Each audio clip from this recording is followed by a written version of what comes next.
Hey guys, welcome back. I'm spending a little bit of this beautiful day here in our orchard. I know it doesn't look like much right now, but trees like this little nectarine tree are quickly becoming my pride and joy. And though we're still stuck in winter, we are only a couple weeks away from some major orchard prep happening for this year. So today I'm going over a few of the most important orchard prep things that we can do in the winter to set ourselves and our orchards up for a very successful growing season ahead. Today's video is sponsored by Stark Brothers. A lot of you guys already know and love Stark Brothers like I do. They're my favorite source for fruit trees, and they do offer other sorts of vegetables and plants as well. They have amazing varieties of fruit trees. They also have berries and other bare roots, so I'll let you check them out if you haven't already. We got most of our trees from Stark Brothers, like this nectarine tree, which used to be teeny tiny. And like I've said in other videos, we've found that our Stark Brothers trees have so outperformed our big box store trees that we bought that we actually ended up digging up the big box store trees and replacing them with Stark trees. So thank you to Stark for sponsoring today's video. One of the most important things we like to do in winter to set our orchard up for success is to practice some winter pruning. Now I know that pruning can be a little bit of a hot topic, whether it should be done in the winter or when the trees are leafed out. There are pros and cons to both. One of the reasons that we like to prune in the winter is because, first of all, there's not a lot of other stuff to do. So we're not just totally swamped by other garden chores.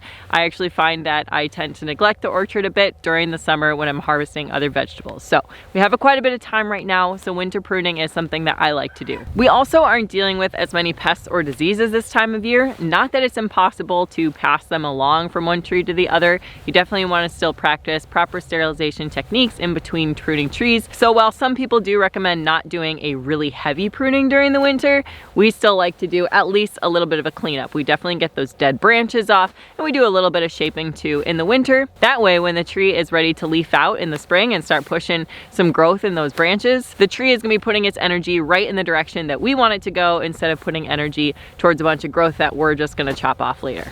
Like I said, I'm going to leave the Stark Brothers links below, but they actually have really helpful resources on a lot of the stuff I'm going to talk about.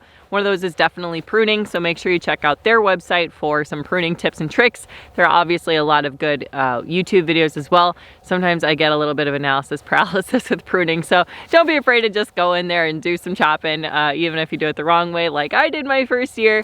Most likely everything's gonna grow back okay. One tip on pruning: do not prune the fruit spurs, because I did that my first time. And you know, honestly, it wasn't the end of the world. The fruit spurs are basically, on some plants, they put out these little tiny branches that they look like they're making a mess, but actually that is exactly where the fruit grows from.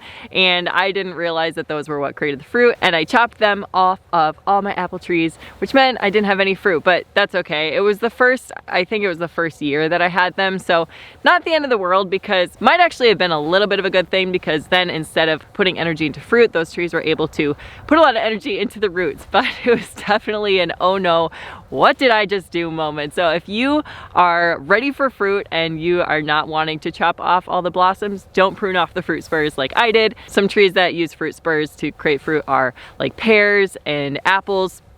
So definitely make sure you're pruning your tree for how that specific type is supposed to be pruned. Now, if you are gonna spray your fruit trees, that is something to consider during this time of year as well. Depending on what time of year you're spraying, what you're spraying for, obviously there's gonna be different types of spray. A couple of the sprays that Stark Brothers recommends are their horticultural oil and copper fungicide, I believe.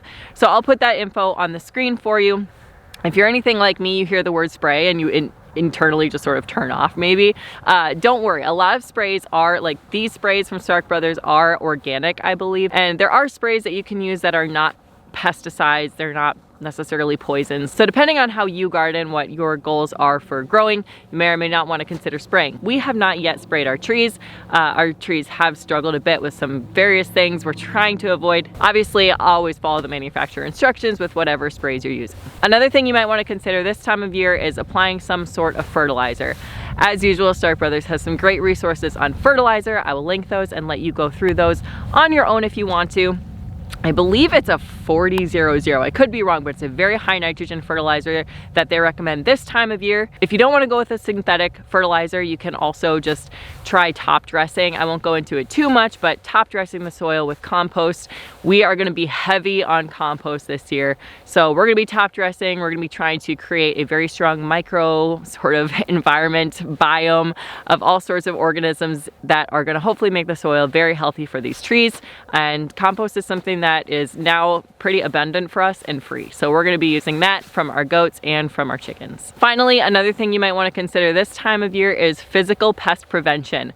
Something that we really struggle with where we live are they are tent caterpillars or gypsy moths. I don't know which one they are this year. I'm gonna look really close at those buggers, but they strip all the leaves off of our trees. And not all of them, but they strip enough off that it causes some serious delays in growth for the ones that they really like. So one thing I'm gonna do this year is you sort of do like a duct tape around the trunk of the tree, and then you can apply like a sticky layer of, I think some people use petroleum jelly. It's gonna be a physical barrier so that the caterpillars, instead of being able to crawl from the ground up to the trunk to get to the leaves, the idea is they get stuck on the way up, and then obviously we'll clean it out and stuff, but we want to get ahead of that this year. That is definitely some pest prevention I'm not afraid to use. I get a little more apprehensive at pesticides and things. I'm sure we will have our hands full with trying to fix pest problems and disease problems later in the year, but definitely getting ahead of the game, that's something that we can do pretty much right away. Another thing I want to say really quickly is this is a good time of year to consider adding some mulch if you haven't already.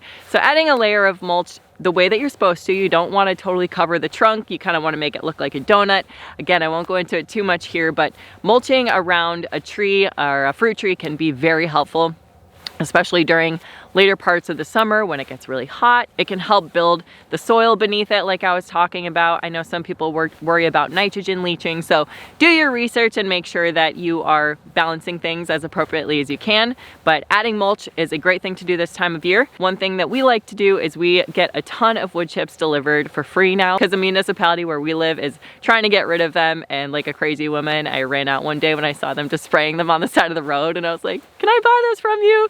They now just bring them to us for free. So anyway, we have a ton of wood chips. There are some risks involved if you're going to use free wood chips. Obviously, if they're cutting down like a black walnut tree, or if the trees that they're cutting down are diseased, then you could be introducing things to your orchard. So you kind of have to decide if the money savings are worth some of the risk involved. That being said, we put these wood chips everywhere. Knock on wood, no pun intended. We still haven't had any issues, but mulching this time of year, you know, again, when things are a little bit slower in terms of gardening and in terms of harvest, all that, that's something that we like to do this time of year instead of later when things get absolutely crazy.